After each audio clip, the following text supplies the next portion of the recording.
नमस्कार दोस्तों, मैं हूं तरुण उपाध्याय और हम डिस्कस कर रहे हैं फिज़िक्स में मैंने ग्रेविटेशन वाला चैप्टर पूरा करा दिया है। उसके मोस्ट इम्पोर्टेंट क्वेश्चंस भी आपको करा दिए हैं। आज हम डिस्कस करने वाले हैं सेकंड यूनिट का लास्ट टॉपिक, जो है सिंपल हार्मोनिक मोशन। इसमें से जनरली क्वेश्चन पूछ लिया जाता है, बहुत ही बेसिक सा क्वेश्चन पूछा जाता है। तो जहाँ जहाँ से क्वेश्चंस आ सकते हैं वो सारे फार्मूले आज हम डिस्कस करेंगे, थोड़े बहुत कंसेप्ट देखेंगे और इस पे बेस्ड जो फार्मूले हैं और इस पे बेस्ड जो क्वेश्चंस हैं वो सब हम कल की वीडियो में करेंगे। ठीक है, तो आज शुरू करते हैं सिंपल हार्मोनिक मोशन। इसे SHM के नाम से भी जानते हैं, यानी सिंपल हार्मोनिक मोशन, या कहें सरल आवर्त गति।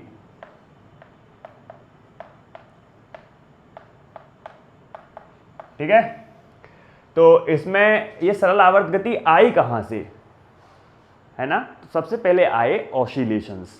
ऑसिलेशंस क्या होते हैं? देखो, मान लीजिए मेरे पास कोई इस तरीके की प्याली है। प्याली आप समझते हैं, बाउल मान लीजिए इस तरीके की, है ना। तो अगर मैं यहाँ से एक छोटी सी बॉल इसमें डालूं तो क्या होगा? वो बॉल ऐसे आएगी, ऐसे आएगी, ऐसे आएगी और यहाँ ऊपर चली जाएगी। यही होगा कि नहीं? कि ऐसा होगा कि यहाँ आके यहीं रुक जाएगी? ऐसा नहीं होगा। यहाँ से आएगी, इस तरफ जाएगी, फिर ऊपर चढ़ने के बाद रुकेगी और फिर नीचे लौटेगी, फिर बार बार यही चलता रहेगा। कब तक? जब तक कि वो रुक ना जाए। तो असल में किसके इधर उधर भाग रही है वो? ये हमारा रेफरेंस पॉइंट है। इसके बार बार इधर भागती है, फिर इधर भाग आती है, फिर इधर भाग आती है। असल में ऐसा हो क्यों रहा है? ऐसा इसलिए हो रहा है, जब हमने इसे यहाँ छोड़ा तो उसकी जो है पोटेंशियल एनर्जी यानी स्थितिज ऊर्जा मैक्सिमम थी। ठीक है, और हम क्या जानते हैं? हम जानते हैं इस दुनिया में हर चीज़ अपनी पोटेंशियल एनर्जी को मिनिमम करने की कोशिश करती है, कि नहीं? यही होता है ना।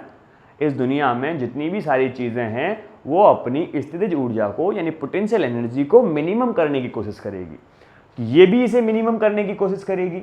इसके अंदर पोटेंशियल एनर्जी है, पोटेंशियल एनर्जी को मिनिमम करने के लिए नीचे आने की कोशिश करेगी। अब आप कहेंगे इसमें पोटेंशियल एनर्जी कैसे है? भाई अर्थ से कुछ तो ऊंचाई पे है, मोटा मोटा mgh हमने पढ़ा है कि नहीं? पोटेंशियल एनर्जी mgh होती है। अब h है तो इसके अंदर पोटेंशियल एनर्जी होगी। ये क्या करेगी? अपनी h को कम करने की कोशिश करेगी। ठीक है, जब ये यहाँ से भागेगी तो इसके अंदर एक वेलोसिटी आ जाएगी और वेलोसिटी होने की वजह से इसके अंदर काइनेटिक एनर्जी आ जाएगी। क्योंकि इसके अंदर एक काइनेटिक एनर्जी आ जाएगी, जो काइनेटिक एनर्जी चलते चलते चलते चलते यहाँ आएगी, यहाँ पे काइनेटिक एनर्जी मैक्सिमम होगी और पोटेंशियल एनर्जी मिनिमम या शून्य कह सकते हैं। ठीक है, अब क्या होगा? क्योंकि यहाँ पे काइनेटिक एनर्जी है इसलिए यहाँ पे नहीं रुकेगी, फिर ये इसी काइनेटिक एनर्जी के साथ ऊपर की तरफ भागेगी और अपनी काइनेटिक एनर्जी को धीरे धीरे लॉस करेगी और अपनी काइनेटिक एनर्जी को किस में चेंज करेगी? पोटेंशियल एनर्जी में।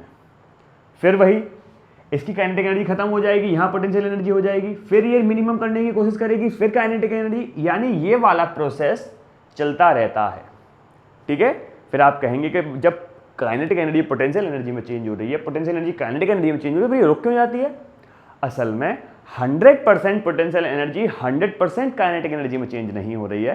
इसका कुछ जो पार्ट है वो डिस्ट्रॉय हो रहा है एयर फ्रिक्शन की वजह से हीट में, बाउल की फ्रिक्शन की वजह से हीट में, और थोड़ा बहुत साउंड एनर्जी में जा रहा है। तो धीरे धीरे करके ये 3 पार्ट्स में अपनी एनर्जी को लॉस कर रहा है और एक टाइम ऐसा आएगा जब इसका पूरा का पूरा पार्ट इन्हीं तीनों में चले जाएगा, तब ये अपनी काइनेटिक एनर्जी को ज़ीरो कर लेगा, पोटेंशियल एनर्जी को ज़ीरो कर लेगा और आके रुक जाएगा एक पॉइंट पे। ठीक है, तो अब मैं ये आपको क्यों समझा रहा था? मैं इसलिए आपको समझा रहा था कि ऐसी मोशन को क्या कहते हैं? ऑसिलेटरी। ऐसी मोशन को क्या कहते हैं? ऑसिलेशंस। ठीक है, ऐसी मोशन को कहते हैं दोलन गति, ऑसिलेशंस मोशन। ठीक है, ऑसिलेशन हो रहे हैं, ये यहाँ पे ऑसिलेशन हो रहे हैं। तो ऑसिलेशन समझ गए भाई? बिल्कुल समझ गए, ऑसिलेशन तो समझ गए। अब ऑसिलेशन के बाद हम समझेंगे क्या? पीरियोडिक। पीरियोडिक मोशन क्या होती है? पीरियोडिक मोशन पीरियोडिक मोशन है कोई भी पार्टिकल एक फिक्स टाइम के बाद अपनी पोजीशन पे फिर से आ जाए। कोई भी पार्टिकल एक फिक्स टाइम के बाद अपनी पोजीशन पे फिर से आ जाए। जैसे आपने मौत का कुआं देखा है एग्जीबिशन के अंदर, नुमाइश के अंदर, उसमें जो मोटरसाइकिल चलाते हैं यूं करके है ना, यूं करके चलाते हैं कि नहीं। तो मौत के कुएं में क्या होता है कि अगर आप मानो यहाँ खड़े हैं तो एक फिक्स टाइम के बाद वो मोटरसाइकिल वाला फिर से आपके सामने से निकलेगा, फिर चले जाएगा, फिर से आपके सामने से निकलेगा। तो इसे कहेंगे पीरियोडिक मोशन, क्योंकि एक फिक्स टाइम के बाद वो अपनी पोजीशन को फिर से अचीव कर रहा है। इसे कहेंगे पीरियोडिक मोशन। और जिस टाइम के बाद अचीव कर रहा है उस टाइम को क्या कहेंगे? Time period. बात क्लियर हुई कि नहीं? तो आज हमने समझाया है आपको ऑसिलेशन क्या होते हैं और पीरियोडिक मोशन क्या होती है। लेकिन इन दोनों के साथ ही एक और नई चीज निकल के आती है, विच इज वाइब्रेशंस। वाइब्रेशन क्या होते हैं? वाइब्रेशन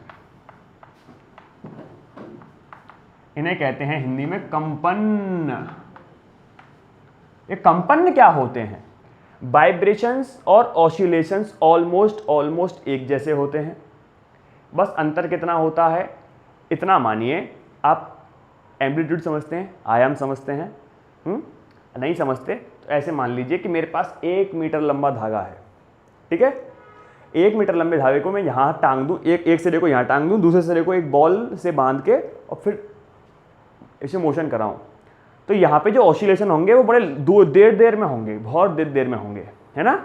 लेकिन यही मैं इतने धागे को इतना सा कर दूं तो क्या होगा? बहुत जल्दी मोशन होंगे यूं करके, ठीक है। तो हमने क्या किया? अपने टाइम पीरियड को घटा लिया। इस टाइम पीरियड के घटने को ही क्या कहते हैं? वाइब्रेशंस कहते हैं।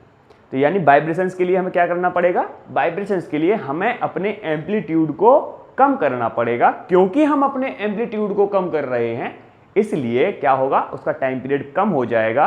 क्योंकि टाइम पीरियड कम हो जाएगा इसलिए हम एक नया फॉर्मूला जानते हैं विच इज वेरी इंपॉर्टेंट।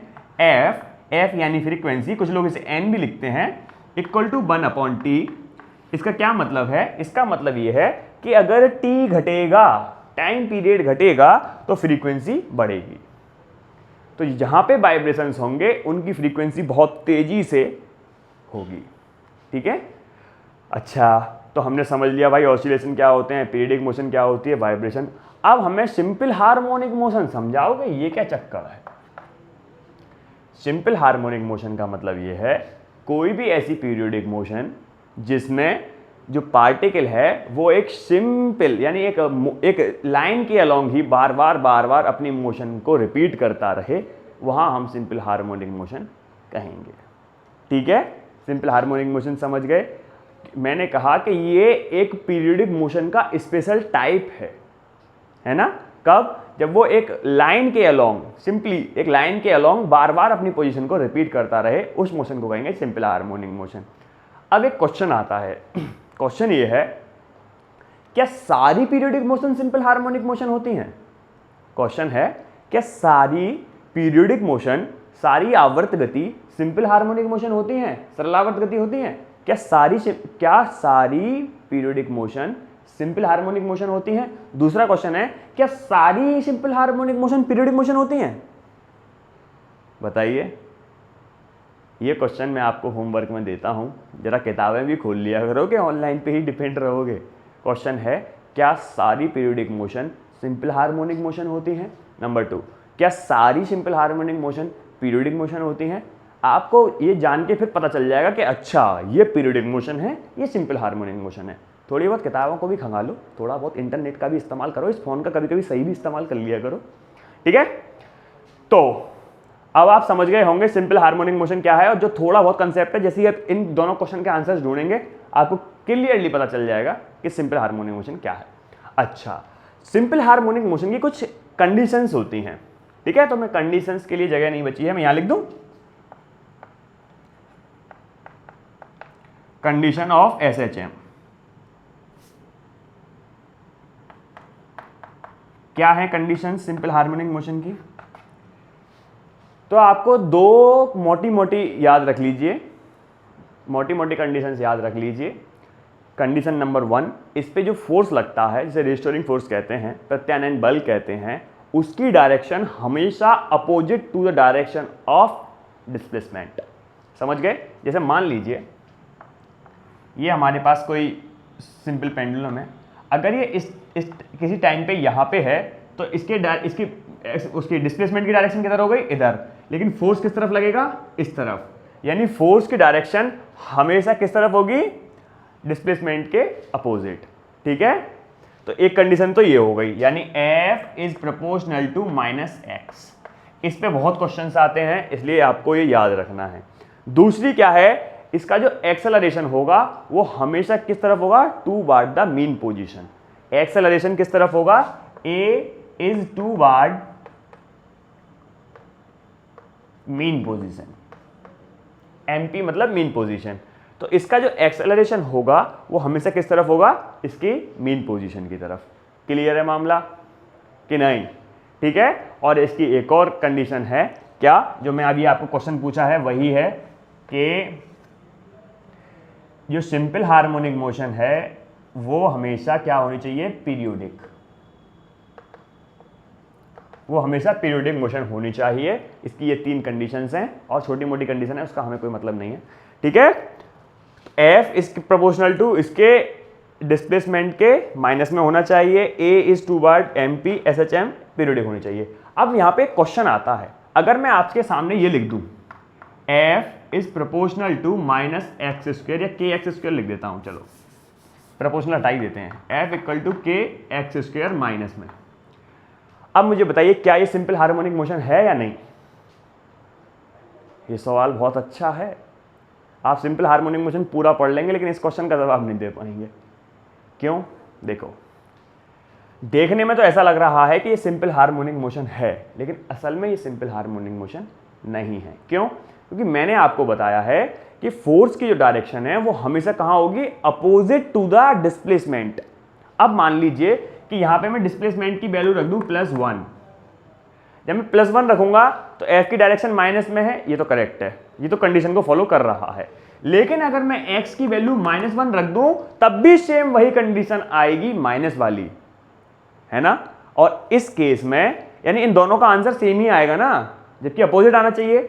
भाई अगर पॉजिटिव डायरेक्शन में डिस्प्लेसमेंट हो रहा है तो फोर्स नेगेटिव डायरेक्शन में आना चाहिए, अगर नेगेटिव डायरेक्शन में डिस्प्लेसमेंट हो रहा है तो फोर्स जो है पॉजिटिव डायरेक्शन में आना चाहिए, लेकिन यहाँ ऐसा नहीं हो रहा है। इसलिए ये जो कंडीशन है वो सिंपल हार्मोनिक मोशन की कंडीशन को फुलफिल नहीं करती है। ये क्वेश्चन यकीन मानिए आ सकता है। मैंने एक बार ये BHU के एंट्रेंस एग्जाम में एक क्वेश्चन देखा था, इसलिए मुझे पता है कि ये क्वेश्चन बहुत ज़बरदस्त है और ज़्यादातर बच्चे से गलत कर सकते हैं जल्दबाजी में। क्योंकि सिंपल हार्मोनिक मोशन क्या है? सिंपल हार्मोनिक मोशन की फॉर्म ऐसी ही होती है, F इक्वल टू -kx, ये फॉर्म है। तो x² देख के भी ज़्यादातर बच्चे इसे कर देते हैं। ठीक है, इतना समझ में आ गया? अच्छा, अब हम पढ़ेंगे सिंपल हार्मोनिक मोशन का इक्वेशन क्या होता है, उसकी वेलोसिटी क्या होती है, एक्सेलरेशन क्या होता है, पोटेंशियल एनर्जी क्या होती है, काइनेटिक एनर्जी क्या होती है, टोटल एनर्जी क्या होती है, सिंपल पेंडुलम क्या होता है और उसका टाइम पीरियड क्या होता है। वेट करिए, मैं इसे मिटा देता हूं, फिर पढ़ेंगे।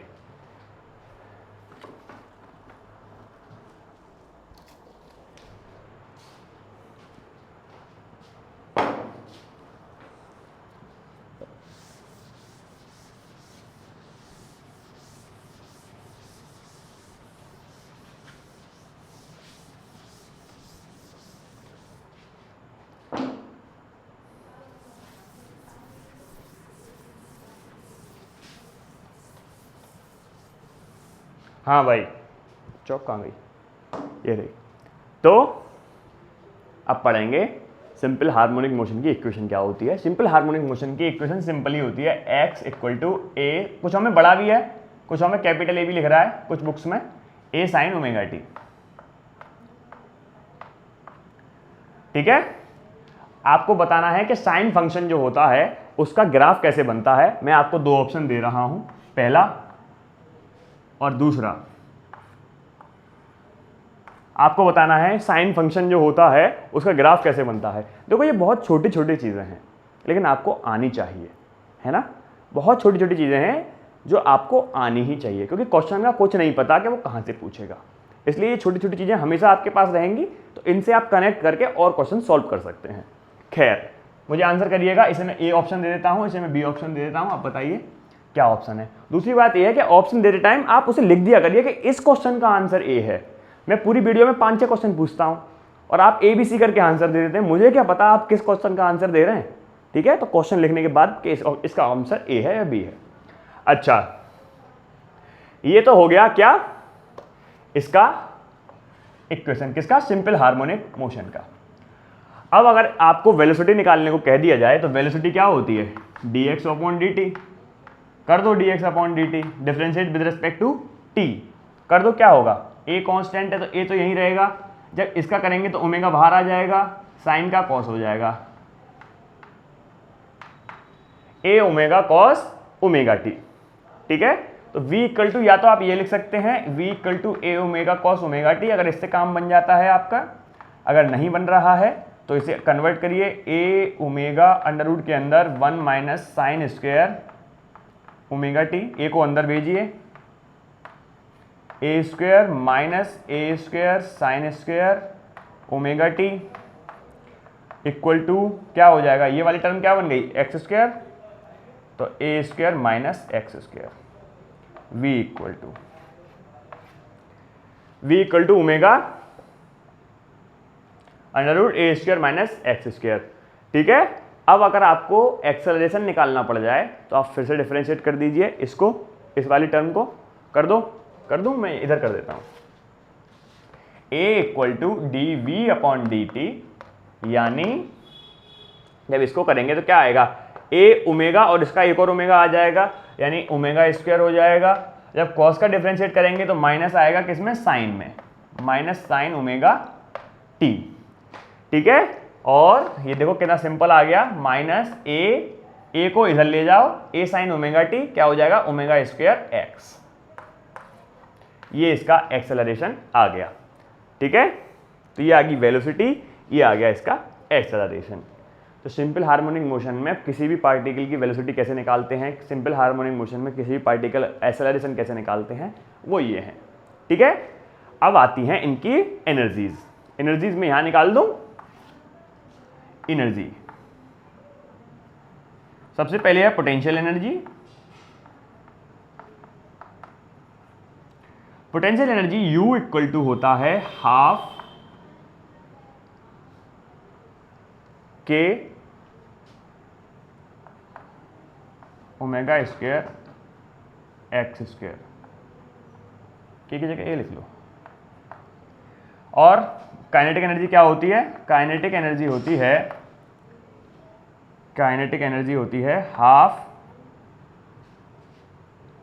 M omega square X square minus A square, यहाँ होता है X A square minus X square, A square minus X square. ठीक है, एम है यहाँ पे, half M omega square X square, ये है half M omega square A square minus X square. और टोटल एनर्जी कैसे निकालते हैं, टोटल एनर्जी इन दोनों को ऐड कर दो, तो ई लिख देता हूं मैं टोटल एनर्जी के लिए। ठीक है, इन दोनों को ऐड कर देंगे तो क्या आ जाएगा, half M omega square common आ जाएगा, एक्स स्क्वायर कट जाएगा, तो क्या आ जाएगा, half M omega square A square. ये आ गई टोटल एनर्जी। ठीक है, अच्छा तो देखो, जैसे जैसे डिस्प्लेसमेंट बढ़ेगा क्या होगा, पोटेंशियल एनर्जी बढ़ेगी, जैसे जैसे डिस्प्लेसमेंट बढ़ेगा काइनेटिक एनर्जी घटेगी। ठीक है, और ये जो है इंडिपेंडेंट है किससे, एक्स से। कुल एनर्जी जो है वो कंजर्व रहेगी, यही तो है law of conservation of energy. Total energy देखो एक्स के साथ कहाँ डिपेंड कर रही है, एक्स पे डिपेंड नहीं कर रही है। इसका मतलब ये हो गया कि टोटल एनर्जी किसी भी पॉइंट पे आप निकालेंगे वो फिक्स आएगी। कितनी आएगी, half M omega square A square. इसमें ज़्यादातर सवाल पूछा जाता है वो पूछा जाता है इससे, E is directly proportional to A square. इससे क्वेश्चन बहुत पूछा जाता है। अगर आप देखेंगे प्रीवियस ईयर देखिए या किसी भी कंपटीशन के अंदर देखिए तो ये क्वेश्चन बहुत पूछा जाता है। क्या, टोटल एनर्जी जो है वो डायरेक्टली प्रोपोर्शनल होती है ए स्क्वायर के। यहाँ पे ए क्या है? एम्पलीट्यूड, हिंदी में कहें तो आयाम। ठीक है, तो दो मोशंस के आपको दे दिए जाएंगे, किसी एक का पूछा होगा तो कैसे निकालेंगे? E1 upon E2 equal to, इसे मैं लिख देता हूं क्योंकि ये इंपॉर्टेंट है, E1 upon E2 equal to A1 square upon A2 square. ठीक है, ये क्वेश्चन आपको यहां से वो पूछ सकता है। तो ये रहा सिंपल हार्मोनिक मोशन के बारे में सब कुछ, जहां से वो क्वेश्चन पूछ सकता है। एक क्वेश्चन ग्राफ का और पूछ सकता है, वो मैं आपको तब बताऊंगा जब आप मुझे बता देंगे कि साइन का ग्राफ कैसे बनता है, कॉस का ग्राफ कैसे बनता है ना? क्योंकि जैसे ही आप वो बताएंगे सो ही आप समझ जाएंगे कि इसका ग्राफ कैसे बनता है, इसका ग्राफ कैसे बनता है, इसका ग्राफ कैसे बनता है। ठीक है, अच्छा, इसके बाद आता है सिंपल पेंडुलम, जिसमें एक फॉर्मूला है, केवल एक फॉर्मूला है। अच्छा, मैं आपको एक चीज और, चलो सिंपल पेंडुलम के अंदर ही बता दूंगा।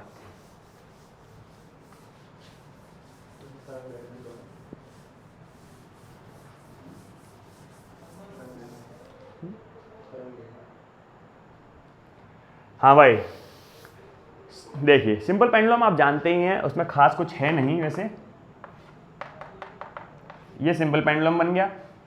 एल लंबाई की ऐसी धागा लेना है जो इनस्ट्रेचेबल हो, जो लंबाई में ना खिंचता हो और जिसका मास ना हो। ठीक है, ऐसा लेंगे, अगर इसे एक तरफ विस्थापित करके छोड़ देंगे तो ये ऐसे ऐसे करके मोशन करने लगेगा। इसकी मोशन को सिंपल हार्मोनिक मोशन कहते हैं। पीरियडिक मोशन तो ये होती ही है। ठीक है, तो बस इसका टाइम पीरियड से क्वेश्चन आ जाता है, which is t equal to 2 pi under root L upon G, या कभी कभी t equal to 2 pi under root M upon K. ठीक है, अच्छा, ये उसके लिए, स्प्रिंग के लिए, ये एल अपॉन जी इसके लिए है। वैसे स्प्रिंग आपके लिए है नहीं, आपके सिलेबस में स्प्रिंग है नहीं, लेकिन मैंने फिर भी लिखा दिया है। अब सुनिए, मैं आपको एक बात क्या बताने वाला था। कभी कभी फेज के लिए पूछ लेते हैं, व्हाट इज फेज, फेज क्या है, फेज क्या होता है। तो देखो फेज क्या होता है, मान लीजिए ये एक वेव मोशन है। अब इसी से आप समझ जाएंगे कि टाइम पीरियड क्या होता है, फ्रीक्वेंसी क्या होती है, लैम्डा तरंग दैर्घ्य क्या होती है ना, वेवलेंथ, और इसी से समझ जाएंगे फ्रीक्वेंसी क्या होती है, इसी से समझ जाएंगे फेज क्या होता है। सबसे पहले जानते हैं टाइम पीरियड। टाइम पीरियड का मतलब है वो पूरी साइकिल करने में कितना टाइम ले रहा है, इसे कहते हैं टाइम पीरियड। एक पूरी साइकिल कंप्लीट करने में, यानी अगर उसने यहां से चलना शुरू किया है, वापस लौट के अगर वो यहीं आ जाता है तो कितना टाइम ले रहा है, इसे कहते हैं टाइम पीरियड। क्लियर है? टाइम पीरियड समझ गए? टाइम पीरियड का फॉर्मूला आपके पास ही है। फिर है फेज। फेज होता है कि किसी भी इंस्टेंट पे उस पार्टिकल की position with respect to origin क्या है। किसी भी टाइम पे, किसी भी इंस्टेंट पे उस पार्टिकल की पोजीशन क्या है विद रेस्पेक्ट टू ओरिजिन। मान लीजिए हमें टी इस यहाँ पे है पार्टिकल, तो फेज कैसे निकालेंगे? ये है ओरिजिन, मूल बिंदु, इसके सापेक्ष जो एंगल बनेगा इसे फेज कहेंगे। मान लीजिए यहाँ आ गया तो इसके सापेक्ष जो एंगल बनेगा, अब फेज ये हो गया। तो फेज लगातार बदलता रहता है। ठीक है, जो x बराबर A sine omega T plus phi आता है ना, वो फाई फेज है, फेज डिफरेंस कहते हैं उसे। अच्छा, अगली चीज क्या है? लैम्डा और फ्रीक्वेंसी। फ्रीक्वेंसी होती है पर सेकंड में, पर सेकंड में वो कितने चक्कर कंप्लीट कर रहा है ना, एक सेकंड में कितने चक्कर कंप्लीट कर सकता है, इसे कहते हैं फ्रीक्वेंसी।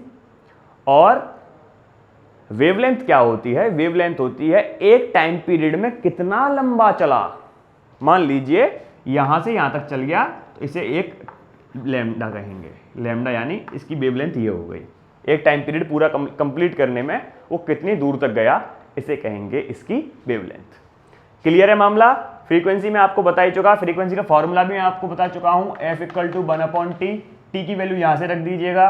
अच्छा, टी में और ओमेगा में भी कोई संबंध होता है, उसे भी लिख दीजिए, क्योंकि बार बार ओमेगा टी आ रहा है ना। तो T equal to 2 pi by omega, या एफ इक्वल टू, उल्टा कर दो, क्या हो जाएगा? Omega upon 2 pi. ये तो हो जाएगा। ओमेगा की जगह आप 2 पाई एन भी लिख सकते हैं। ये सब फॉर्मूले हैं जो आपको इस्तेमाल करने पड़ेंगे। ठीक है, तो यहाँ पे आज आपका सिंपल हार्मोनिक मोशन कंप्लीट होता है। इनके क्वेश्चंस जो मोस्ट इंपॉर्टेंट हैं या एक्सपेक्टेड हैं वो लेके आऊँगा मैं कल की वीडियो में। आज के लिए इतना ही। ये जो फॉर्मूले हैं बस आपको याद करने हैं, थोड़े बहुत एक आध दो कंसेप्ट है वो आपको याद रखना है, जैसे सिंपल हार्मोनिक मोशन की कंडीशंस क्या होती हैं, है ना, उनकी काइनेटिक एनर्जी क्या होती है, काइनेटिक एनर्जी वो वाला फॉर्मूला जो मैंने आपको बताया E प्रोपोर्शनल टू A², वो चीज़ें छोटी छोटी आपको याद करनी है। बाकी क्वेश्चन मैं आपको कल लेके आऊँगा। आज के लिए इतना ही। मैं तरुण उपाध्याय आपकी खिदमत में हाजिर हूँ। प्लीज़ चैनल को सब्सक्राइब कीजिएगा। हम 500 को बस जस्ट टच करने वाले हैं।